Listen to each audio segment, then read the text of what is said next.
Bismillahirrahmanirrahim. Assalamualaikum warahmatullahi wabarakatuh. Alhamdulillah alladzi arsala rasulahu rahmatan lil alamin.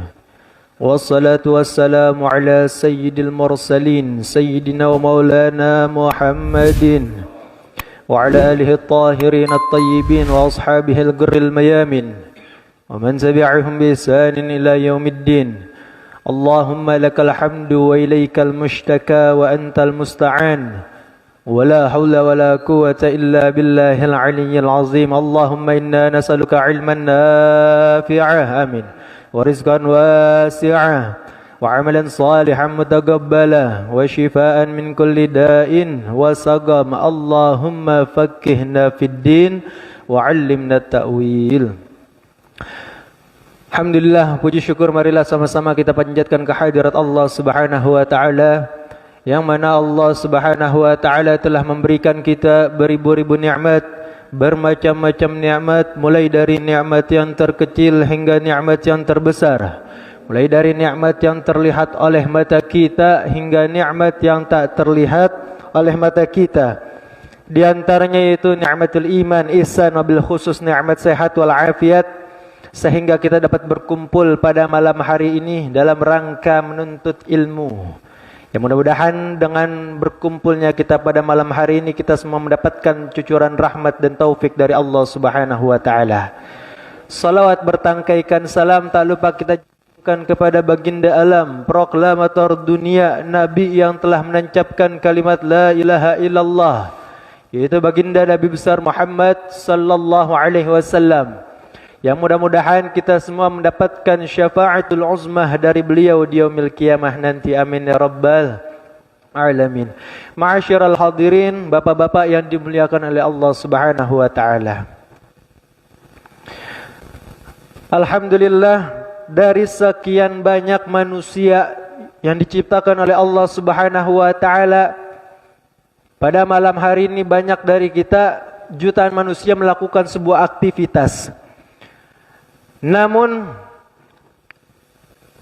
kita yang hadir pada malam hari ini merupakan daripada golongan orang-orang yang dipilih oleh Allah Subhanahu wa taala.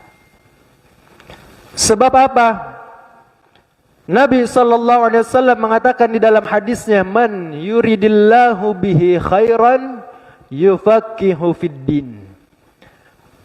Siapa orang yang dikehendaki oleh Allah Subhanahu wa taala akan suatu kebaikan, maka Allah Subhanahu wa taala akan memberikan hatinya itu hati yang digerakkan untuk menuntut ilmu. Man yuridillah, man di sini itu berupa isim mausul. Al-ismul mausul yadullu 'alal 'ammiyah. Isim mausul itu berarti dia menunjukkan kepada suatu keumuman. Baik dia mau orang besar maupun orang kecil, mau dia orang dewasa maupun anak-anak, mau laki mau perempuan, mau yang masih muda, mau yang udah tua, itu semua termasuk daripada kategori man di sini. Nah, ketika Nabi mengatakan man yuridillahu bihi khairan, orang tersebut dikehendaki oleh Allah Subhanahu wa taala akan menjadi orang baik. Nah, baik di sini menurut Allah, bukan menurut manusia. Boleh kita dianggap baik sama orang mana ini, pejaten. Kita dianggap baik sama orang pejaten, belum tentu orang Surabaya menganggap kita orang baik. Kita dianggap oleh sebegitu banyaknya orang di Indonesia bahwasanya kita orang baik, tapi belum tentu orang di Amerika mengatakan bahwasanya kita itu orang baik. Tapi beda ketika Allah Subhanahu wa taala sudah menginginkan bahwasanya kita menjadi orang baik, maka seluruh makhluk yang ada di muka bumi ini, begitupun yang ada di langit, Allah Subhanahu wa taala itu akan beranggapan bahwasanya kita orang baik. Nah, Nabi menjelaskan Ciri-ciri siapa orang yang dikatakan baik tersebut. Orang ketika dikehendaki baik oleh Allah bukan orang yang diberikan harta berlimpah, bukan. Bukan orang yang diberikan rumah megah mewah, bukan. Tapi orang yang dikehendaki baik oleh Allah itulah orang yang digerakkan hatinya, dia mudah langkahnya untuk ke majelis ta'lim, ke majelis zikir, ke majelis sholawat. Guna apa? Menuntut ilmu. Tapi zaman sekarang ada orang nenek-nenek tetangga kita nih, belum lama viral di video, ngomong katanya,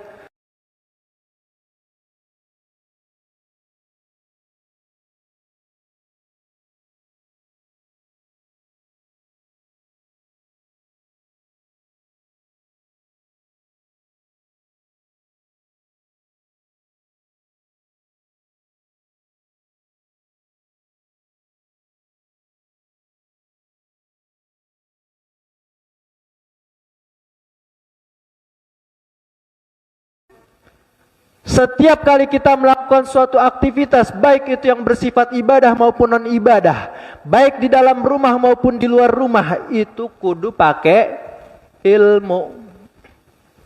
Maka Imam Ibn Ruslan mengatakan di dalam kitab Matan Zubat, kata beliau, wa kullu man bi ghairi ilmin ya'malu a'maluhu mardudatun la tuqbalu. Siapa orang melakukan suatu kegiatan apapun, dia mau ibadah, didik anak ibadah bukan? Ngurus rumah tangga ibadah bukan? Ibadah. Salat ibadah, ibadah. Salat andai kata kagak pakai ilmu, apa itu salat diterima oleh Allah? Kagak.